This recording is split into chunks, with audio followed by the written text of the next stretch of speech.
সারা ত্রিপুরা রাজ্যের মধ্যে একটা বিষাক্ত হাওয়া তৈরি করার চেষ্টা করছে বর্তমান শাসক গোষ্ঠীর একটা অংশ, যারা সম্প্রদায় এবং ধর্মীয়গতভাবে বিভেদ লাগিয়ে পরিস্থিতি ঘোলাটে করে ক্ষমতায় টিকে থাকতে চায়।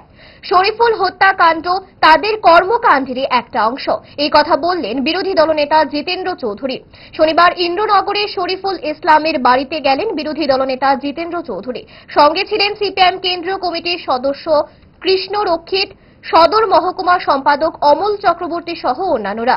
তারা সদ্য খুন হওয়া শরীফুলের মা, বাবা, আত্মীয় পরিজনের সঙ্গে কথা বলেন এবং তাদের প্রতি গভীর শোক এবং সমবেদনা জানান। সাম্প্রতিককালে চক্রান্তের শিকার হয়ে একেবারে রোমহর্ষকভাবে শরীফুল খুন হয়েছেন। শুনুন বিরোধী দলনেতা আরও কি বলছেন। এটাও এই যে সারা ত্রিপুরা রাজ্যের মধ্যে একটা বিষাক্ত হাওয়া যে তৈরি করার চেষ্টা করছে আমাদের রাজ্যের বর্তমান শাসক গোষ্ঠী।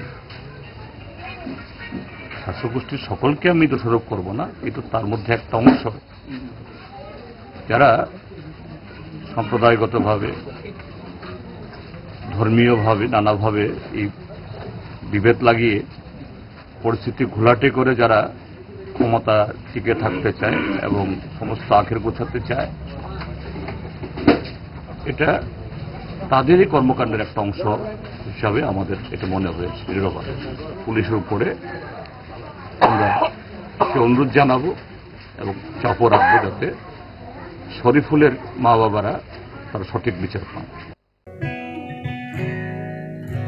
জুড়ে থাকে বাঁধন আপনার চেয়েও আপন, জুড়ে থাকে বাঁধন আপনার চেয়েও আপন, আপনার চেয়েও আপন। স্বর্ণ কমল